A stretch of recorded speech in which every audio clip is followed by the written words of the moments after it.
Well, thank you. It's a pleasure to be with you. I particularly enjoy conferences on the future. I think I had some influence on the last part of that title. And I'll talk to you a little bit about 2045 and what I think will happen. I think a lot of you have heard me talk about exponentials, so I'll try to clarify a few subtleties about it, but I'll share with you some recent thoughts I've had about how the brain works and how we can recreate it functionally and how we can use that to make ourselves smarter.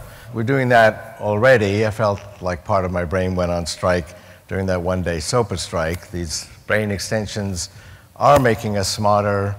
We're the only species that actually extends our reach. You know, when we couldn't reach that fruit at a higher branch, we created a tool to extend our physical reach. We've already extended our knowledge. We can access, a kid in Africa with a smartphone can access all of human knowledge with a few keystrokes. And we will ultimately literally expand the very basis of our intelligence, which is our neocortex. And I'll tell you a little bit about the neocortex. So this is what I wanted to cover. Are there any questions on any of this?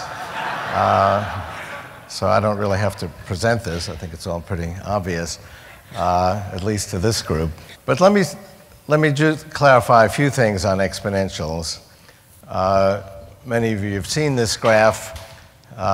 This is the first graph I did, because in 1981 I wanted to time my own inventions, realized that timing was critical to being successful as an inventor, and the inventors whose names you recognize, like my new boss, Larry Page, were in the right place with the right idea at the right time. And I do some early stage mentoring and investing, and I get a lot of business and technology plans. And my key advice to these young ventures is to really make your invention relevant for the world that will exist when you finish the project. And if you have any doubt that the world 3 years from now will be quite different than it is today, think about the world 3 or 4 years ago. Most people didn't use social networks, wikis, blogs. Sounds like ancient history. That wasn't so long ago. And we're continually accelerating the pace of progress. Our first invention, which was a communication technology, spoken language, took hundreds of thousands of years to evolve.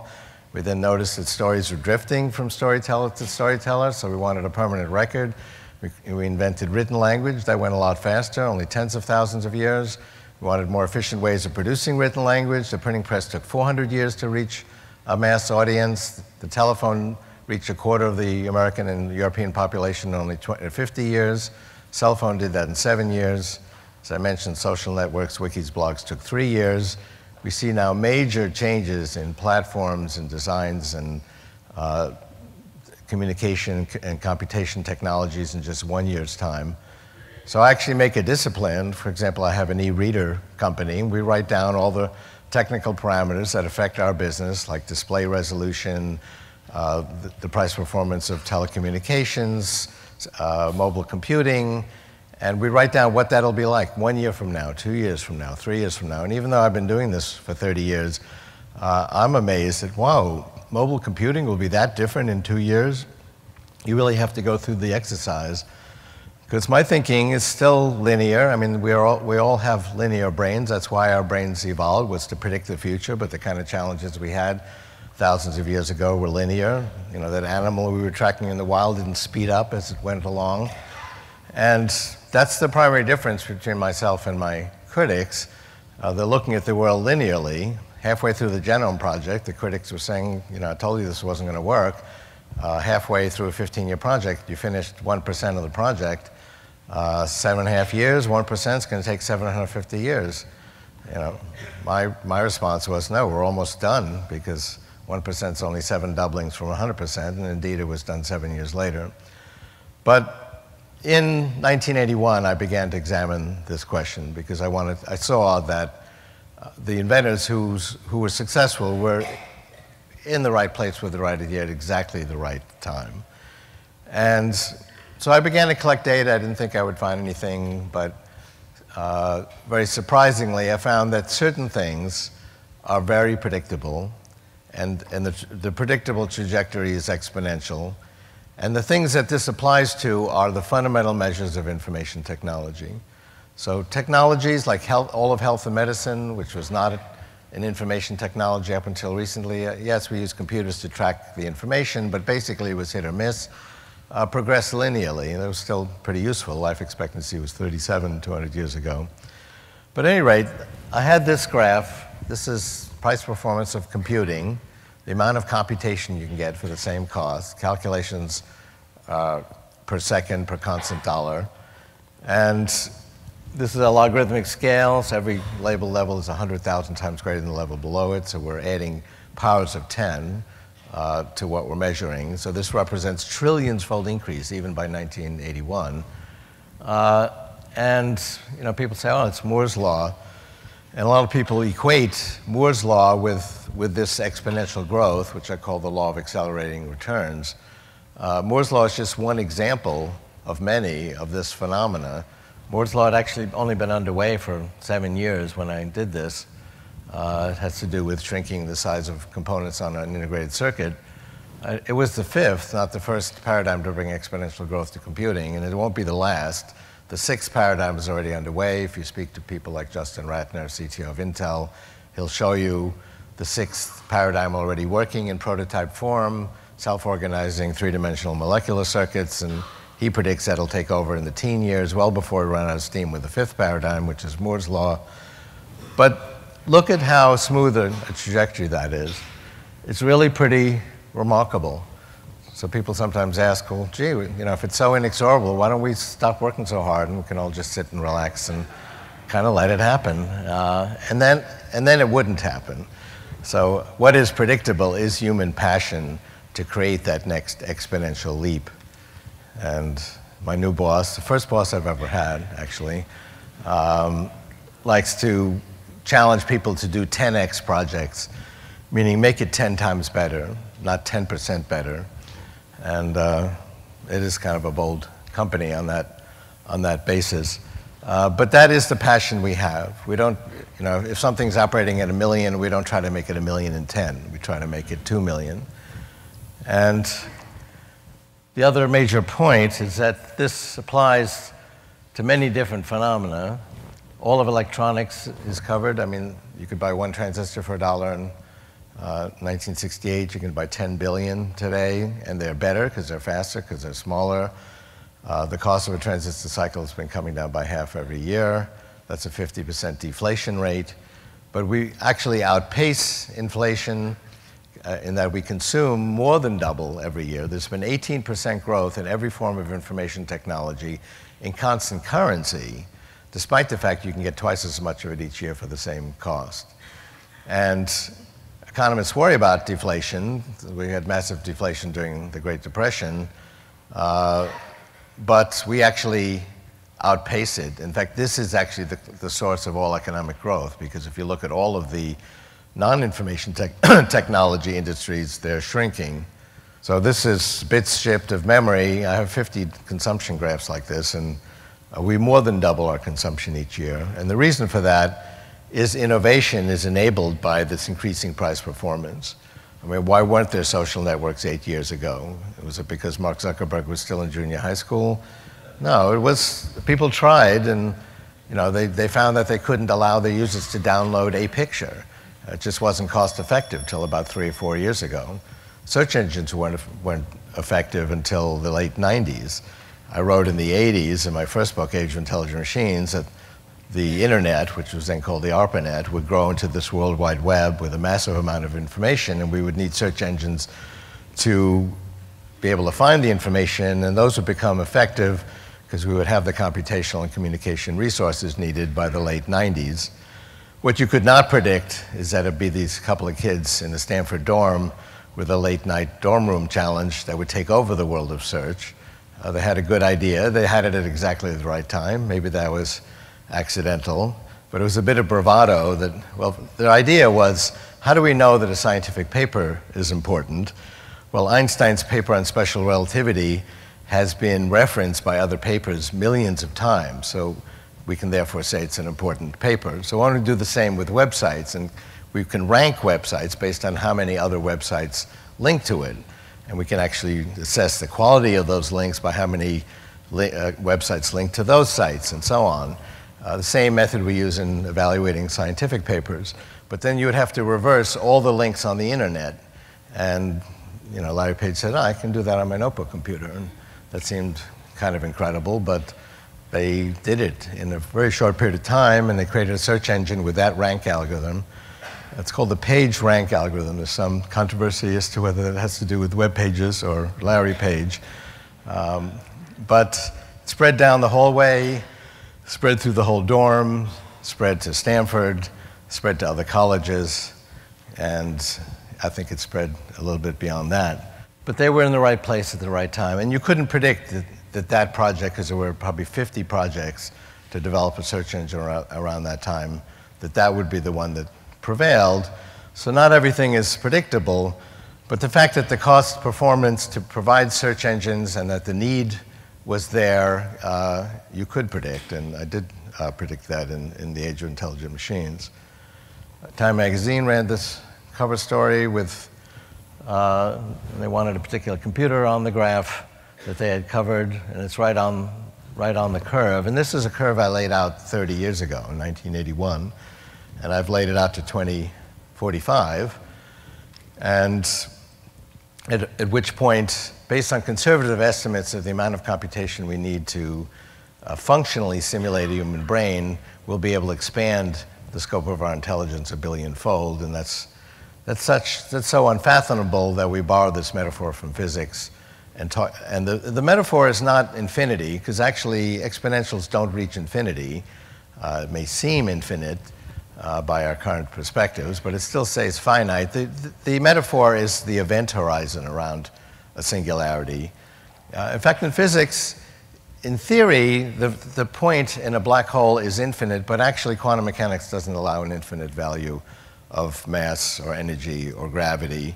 It simply exceeds any level that we can measure, and it's enough gravity to keep all the information within the event horizon, so it's hard to see beyond the event horizon. We can use our imagination to talk about what it would be like to fall in a black hole.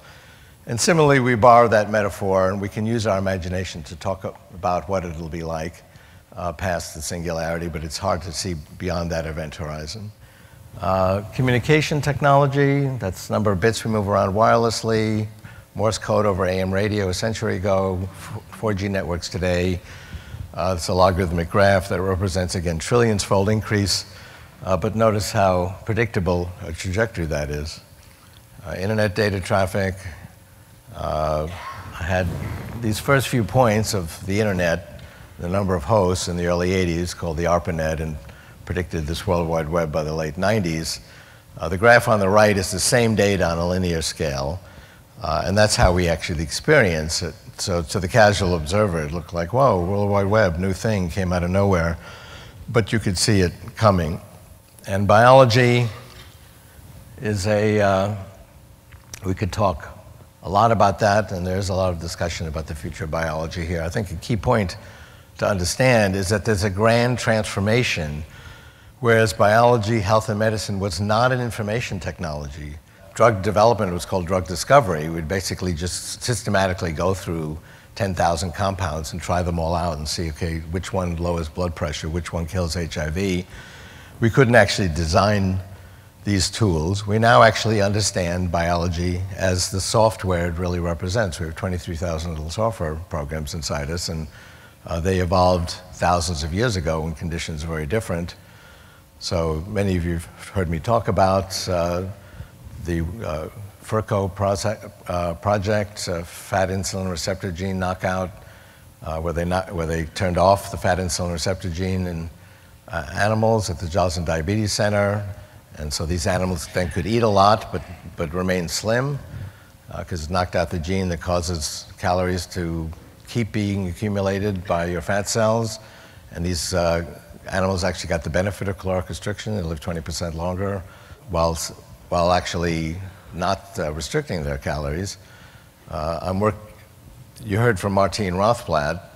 I've worked with her. I'm on her board, and I've worked with her since that company went public over a decade ago. We take lung cells out of the body, and in patients, That company, United Therapeutics, is devoted to pulmonary hypertension. It's a terminal disease. It's a very heroic story, actually. Her daughter had this disease at age 6. Your life expectancy as a 6-year-old is 1 year. She is now a thriving 23-year-old, and United Therapeutics basically makes this therapy available. But they're trying to actually cure this disease, and so we take the cells out of the body. It's caused by one missing gene. So we add the gene in vitro, which doesn't trigger the immune system, which was one of the problems with early forms of gene therapy, replicate it 1 millionfold, inject it back in the body, goes through the bloodstream, and this has actually cured this disease in human trials, and it's undergoing more human trials. There's tremendous work being done now with stem cells. There was just a couple of weeks ago a news item in the New York Times. This young girl had a damaged windpipe, and it was threatening her breathing, and she ultimately would not be able to breathe. So they used high-resolution scanning to scan her throat, designed on a computer using computer-assisted design a virtual windpipe, then used a 3D printer and printed out that windpipe with biodegradable materials, used a 3D printer to populate the biodegradable material with her stem cells, and then grew a windpipe with her DNA in a laboratory dish and installed it surgically, and now she's fine. This has been done for years with tracheas. It's been done with more complex organs like kidneys and animals, and that'll be coming to humans soon. And Martine probably talked about a project to grow lungs in laboratories, and those have been successfully surgically implanted in pigs, which actually have a very similar pulmonary system to humans. My father had a heart attack in 1961, and it damaged his heart. He could hardly walk. This is true of 50% of all heart attack survivors have a damaged heart. It used to be there's nothing you can do about it, but now you can take your stem cells and actually rejuvenate your heart while it's beating. And I've talked to people who could hardly walk and are now normal through this therapy. These are all examples of basically treating our biology as software and reprogramming it. And the key point is that now that it's in information technology, it's progressing exponentially.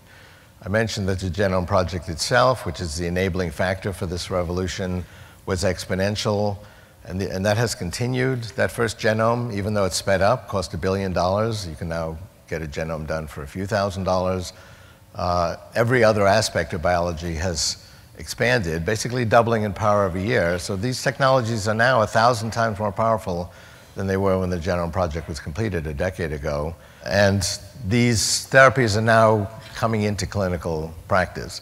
These will be 1,000 times more powerful again in a decade, 1 million times more powerful in 20 years. Somewhere between 10 and 20 years, it's going to be a tremendous transformation of health and medicine. There's already fantastic therapies, and I could talk a long time about it, to overcome heart disease, cancer, and really every other disease, neurological diseases, based on reprogramming this outdated software. But the key point is that it's now exponential. It used to be linear. That was useful. I talked to some junior high school students not too long ago and said if it hadn't been for the progress we've made, you all would be senior citizens, because life expectancy was 20 1,000 years ago. We've quadrupled it in 1,000 years. We've doubled it in 200 years. This will go into high gear between 10 and 20 years from now. Probably less than 15. We'll be reaching that tipping point where we add more time than is going by because of ongoing scientific progress. Three-dimensional printing is turning the world of physical things into information. 3 years ago, if I wanted to send you a music album or a movie or a book, I'd send you a FedEx package. Now I can send you an email attachment. I could also send you this violin and this guitar as an email attachment, and you can print it out on your three-dimensional printer. The materials cost a few pennies per pound, so they're really almost free. The value is in the design, and this is expanding exponentially in that this precision is getting finer and finer at an exponential rate, basically a rate of 100 in 3D volume per decade. It's now a few microns. To really begin to revolutionize a major sector of manufacturing, we need sub-micron resolutions. We need somewhat lower costs. Those are coming down. We'll have both of those things within a few years. This is one of those revolutions we can see coming. And as the resolution continues to get finer and finer, it will cover a broader and broader array of manufacturing. By 2020, we'll be able to print out clothing. I've been saying that now for a few months, but actually last week in our newsletter, we had an announcement of a project that could actually print out clothing experimentally, but I think well by 2020, we'll be able to do that. So people say, oh, that's going to be the end of the fashion industry. You can download all these free open source designs, many of which will be really cool, and print out your clothing at a few pennies per pound. That's going to be the end of fashion as an industry. But let's look at some industries that actually have done that already, like music, movies, and books. Those industries have not gone away. In fact, their revenues have gone up because of the ease with which these products can be delivered and promoted. So the business models have been regularly destroyed, and there's still tremendous thrashing of business models, and it's not clear what will prevail. But if you look at the revenues of publishing music and movies, they've continued. And what you have, there are millions of free songs, books, movies that you can download legally for free, and you can have a very good time with these free media products, but people still spend money for Harry Potter, the latest blockbuster, designs from their favorite, songs from their favorite musical artist.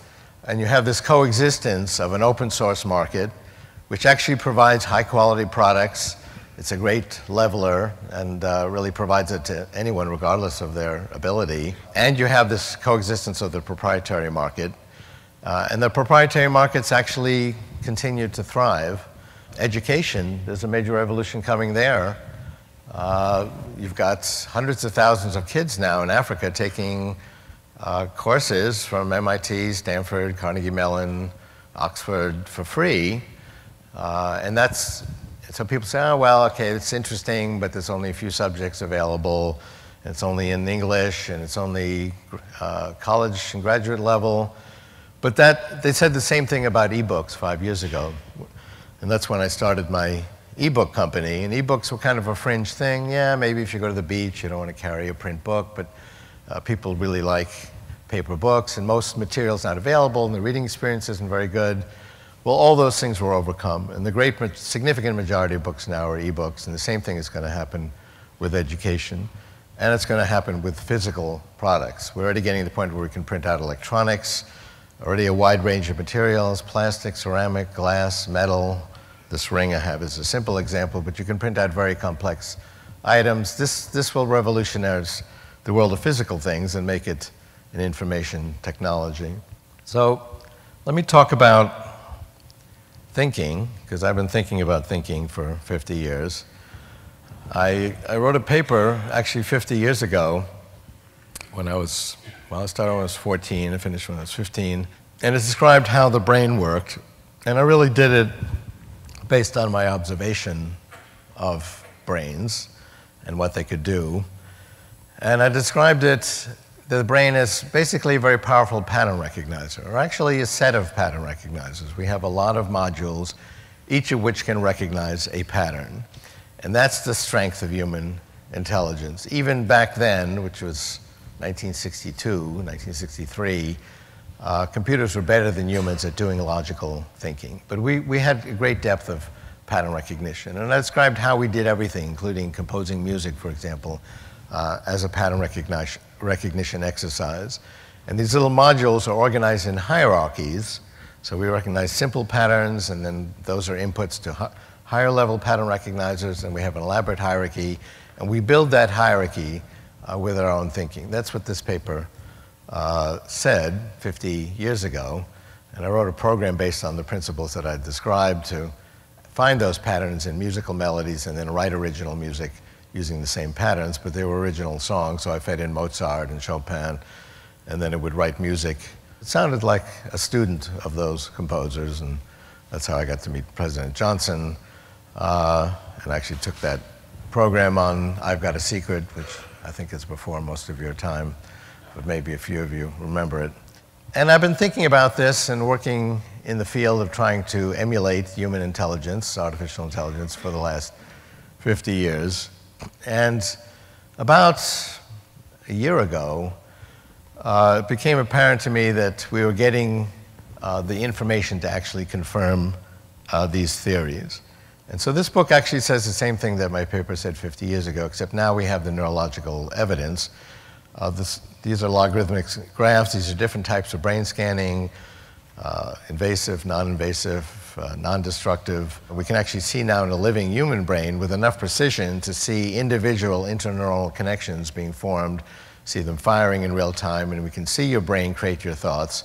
And we can see your thoughts create your brain, which is really the secret of human intelligence.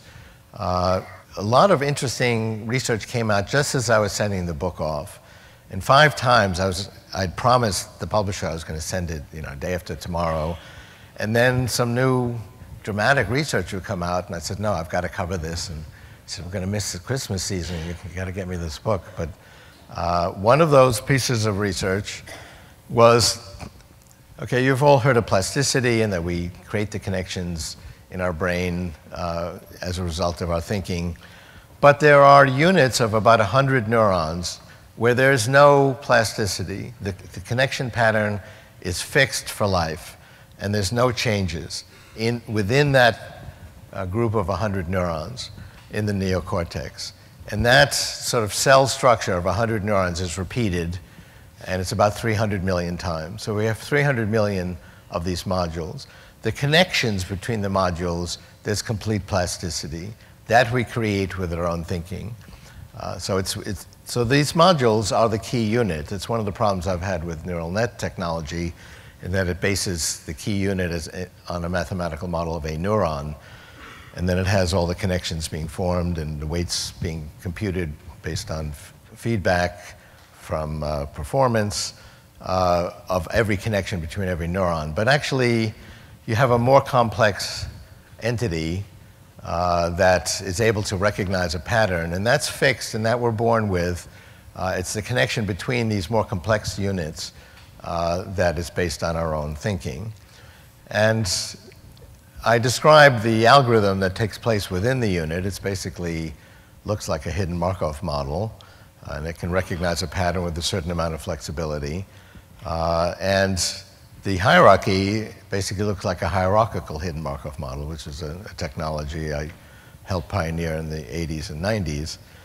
And what we didn't do in the 90s was we were not able to actually build the hierarchy with the thinking of the system. We had to fix the hierarchy initially. So for example, in speech recognition with a small amount of natural language understanding, we had one level for acoustic states, one level for phonemes, one level for words, one level for simple syntactic structures, and that was fixed. What the brain does is it actually learns all this from its own experience.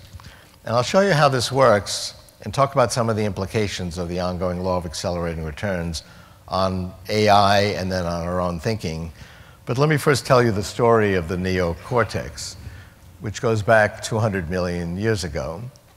A new genus evolved or appeared on the planet about 200 million years ago called mammals. And these early mammals were rodent-like creatures. And they had a new brain structure called the neocortex. Now, neocortex means new rind. And it literally was a covering around their small brains.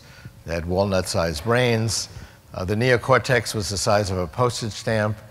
It was as thin as a postage stamp, and it covered the brain, and it was smooth.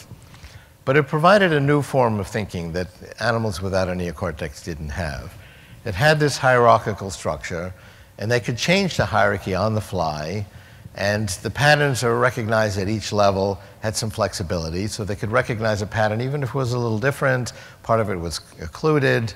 There was some distortions. It would still recognize the pattern.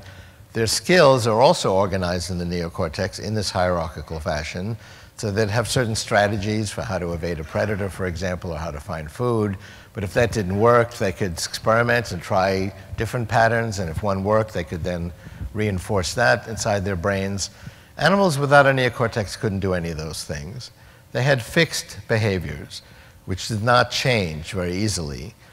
Now, non-mammalian animals could learn a new skill, but not in the course of one lifetime, in the course of maybe 1,000 lifetimes. Using normal biological evolution, they would evolve a new fixed behavior. And that was perfectly fine because 200 million years ago, the environment was changing very slowly. It would take thousands of years for there to be a significant environmental change, and over those thousands of years, they would evolve a new set of behaviors to cope with that new environment. And that worked fine for over 100 million years. But then something happened 65 million years ago. We call it today the Cretaceous extinction event. And there was a sudden cataclysmic change in the environment that happened in days or weeks. We think it has to do with a meteor. We see geological evidence of this all around the globe. If you dig down to a layer of rock representing 65 million years ago, the geologists will tell you that this represents a very chaotic, sudden, violent change in the environment. And we see that evidence everywhere around the globe. And animals without a neocortex could not evolve their behaviors in days or weeks. It would take thousands of years. And so that's why we call it an extinction event. That's when the dinosaurs went extinct. And hundreds of thousands of species went extinct very quickly. And that's when mammals overtook their ecological niche and became dominant. And to anthropomorphize, biological evolution said, oh, this neocortex is pretty good stuff, and it began to grow it. And mammals got bigger, their brains grew even faster than their bodies, and the neocortex grew even faster than the brains.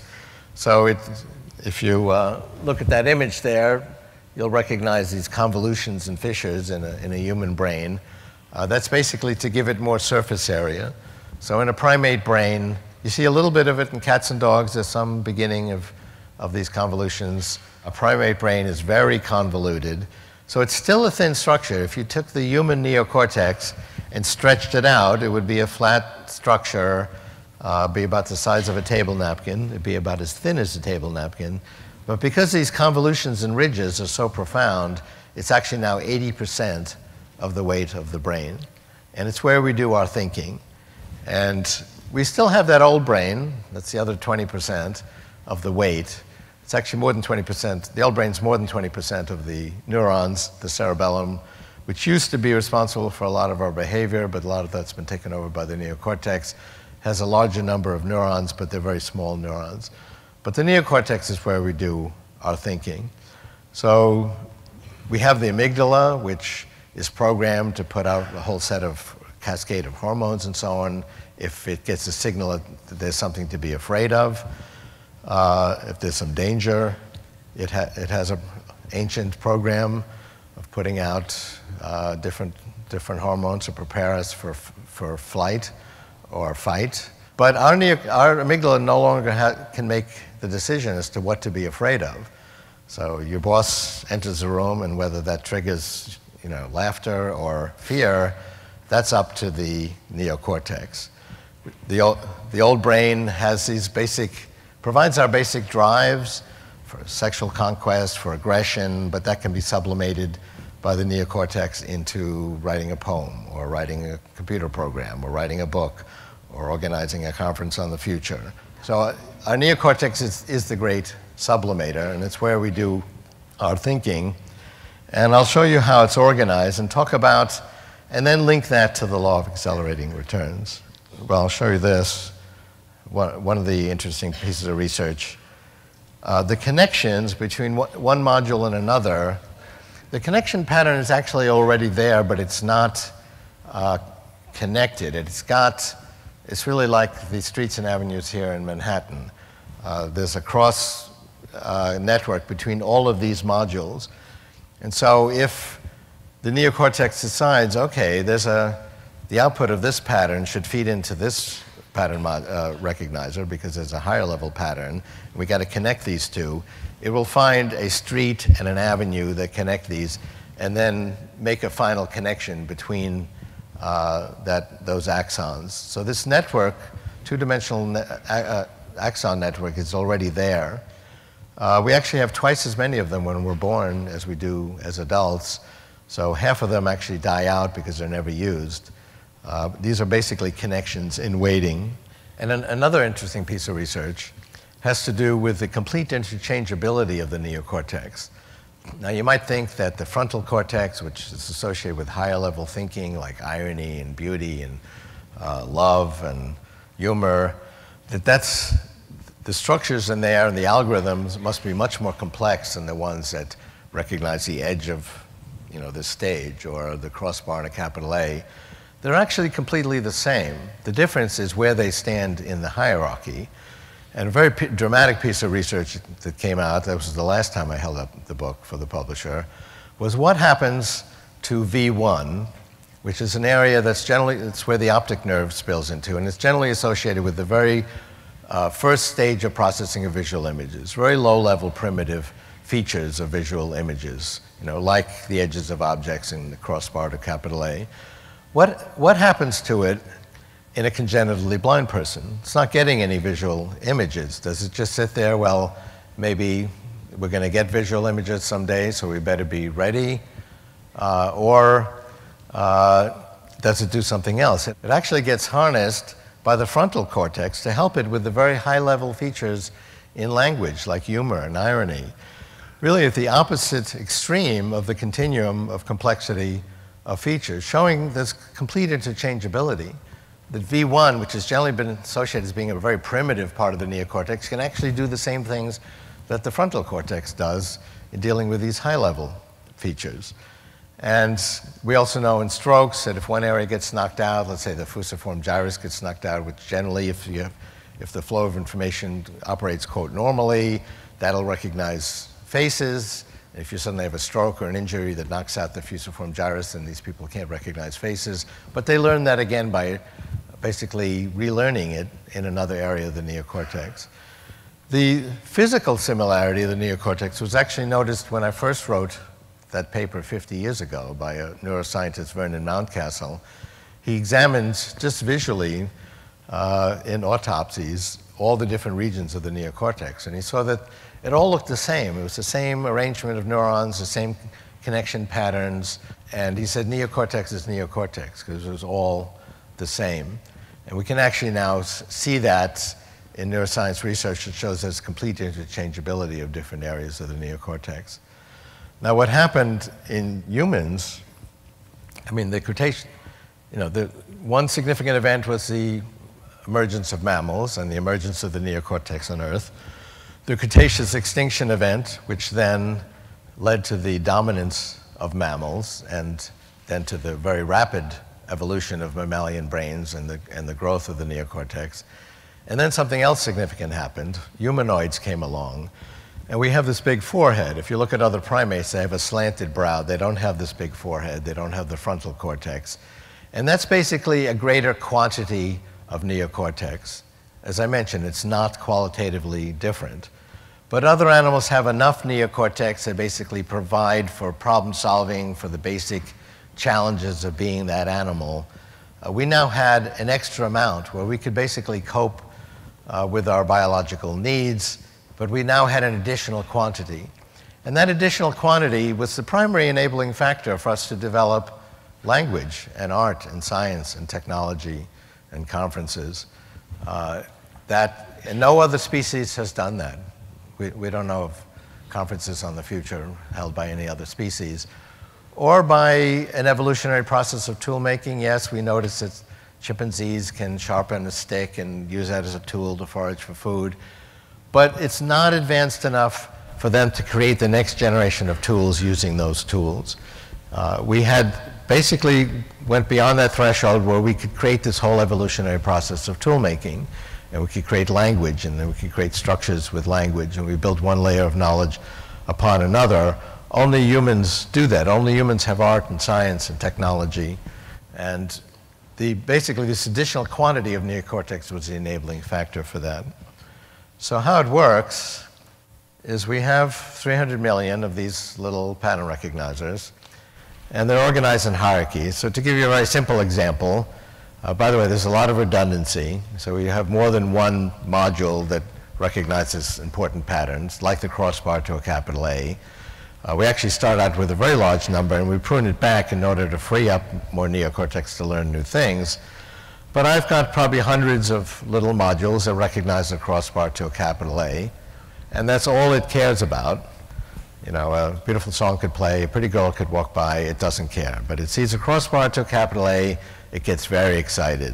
And it says crossbar, and it sends out a high probability on its output axon, and that goes up to a higher level of abstractness, and that next module could recognize a capital A because it's getting other topological features from other recognizers, and it may go capital A, and it goes up to a higher level that might say, oh, the printed word apple. If that recognizer, let's say, is getting a signal for A, P, P, L, but not E, it'll say, well, you know, it's a good chance we're going to see an E, because I've seen every other part of this pattern, and it sends a signal down to all the E recognizers saying, I think an E is on the way, be on the outlook for it. Those E recognizers will change their threshold, and they may see some smeared thing that could be an E. Ordinarily, it wouldn't say it's an E, but it says, yeah, good enough, and it sends up an E signal. And because it was expected, so information goes up and down the hierarchy in this way. And it can go sideways by going up and then down another branch. And this is how information flows in the neocortex. And each of these modules is about 100 neurons, and it's the connections between the modules, as I mentioned, that we create with our own thinking. And we can create one conceptual level at a time. So I've been watching this in my 20-month-old grandson. He's been successfully laying down one level after another. Children have a lot of virgin neocortex. It's not being used. That's why they can learn a language so easily. By the time we're 20, we've used it up, and we need to actually forget something old to learn something new. Very often, that doesn't have to be an entire subject. It can be just the redundancy that we don't need. So I may be able to get along with just 100 recognizers for a crossbar and a capital A, whereas maybe I had 10,000 when I was 20. So I've freed up that capacity to learn new material. Some people are better at that than others. Some people are very happy with the information they have in their neocortex, and they don't want to learn anything new. This is a critical, being open to new information is a critical part of creativity. So let me make one last point and then leave some time for questions. What's going to happen in the future? I mentioned that, you know, these devices we carry around are brain extenders. They're basically extenders into the cloud. So, you know, this phone is several billion times more powerful per unit currency, per constant dollar, than the computer I used as a student. But that's not even the main event. It's really a gateway to the cloud. If I do a complex search, a language translation, I ask Siri or Google now a question, it goes out to the cloud. It doesn't take place in that little rectangle. And the cloud is pure information technology, and it's doubling in power every year. So this is basically a gateway from my brain to the cloud, but it has to be modulated by my fingers and a clumsy interface. We'll ultimately put them in our brains. I mentioned that shrinking of technology is another exponential trend. We see the shrinking of the feature size in three-dimensional printing, improving at a rate of 100 in 3D volume per decade. We're doing the same thing with the size of our technology. People are already putting computers and connecting into the body and connecting them into the brain, like Parkinson's implants. Those are progressing exponentially. You can now actually place them into connect them into hundreds of points into the brain. And the power of them is growing exponentially. They're already very small. They're the size of a pimento, so they can be placed with minimally invasive surgery, but it's still surgery. They'll be the size of blood cells by the 2030s. We'll be able to just send them in through the bloodstream. We'll be able to create an augmentation of our immune system with intelligent nanobots that can detect and cure disease beyond what our natural immune system can do. Our immune system, for example, doesn't recognize cancer. It thinks that that's you. But more importantly, it'll go inside the brain and basically be a gateway to the cloud, just as we have gateways to the cloud that we hold in our hands today. And so if I'm walking along and somebody's coming and I want to impress that person with some clever thought, and my 300 million pattern recognizers is not going to do it, I can access 1 billion or 10 billion modules in the cloud. Just the way today, if you need 10,000 computers, you can access that for 3 seconds in the cloud to do some complex operation, like a language translation. I'll be able to access additional neocortex in the cloud. And the cloud is pure information technology, so it's doubling in power every year. So we will basically expand our neocortex. There's other advantages that'll be backed up. You can also download new skills into silicon or synthetic neocortex, and we'll basically expand our thinking. And remember what happened the last time we expanded our neocortex by developing these large foreheads. That additional quantity was the enabling factor for this grand qualitative leap to create language, art, and science.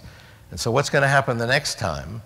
Well, imagine asking a humanoid pre-language, gee, this is exciting, you've got this additional neocortex, what it's going to be like when you invent language and art and science?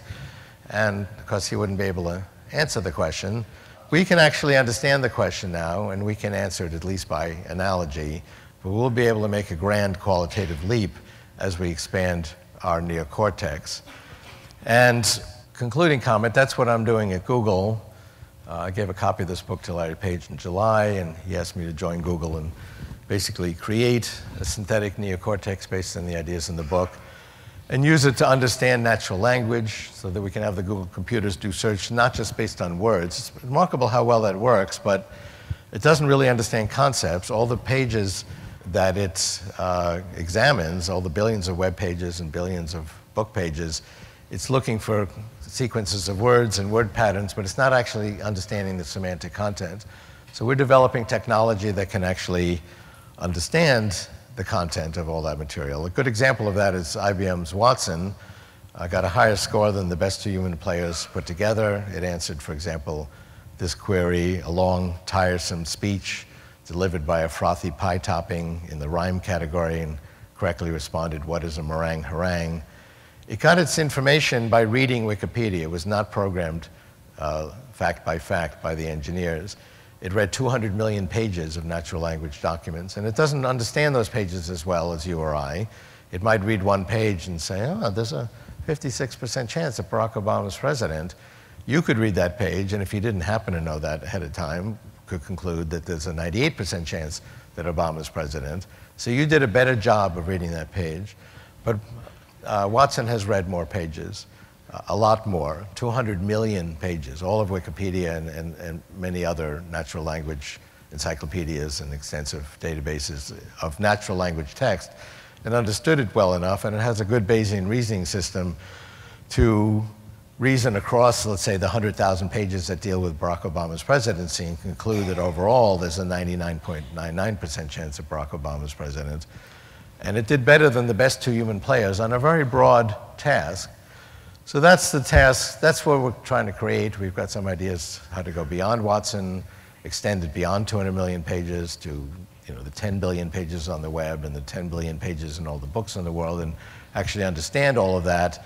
And then you'll be able to talk things over using natural language. It'll understand at a deep level what you need, and it'll be able to actually be an intelligent assistant to you.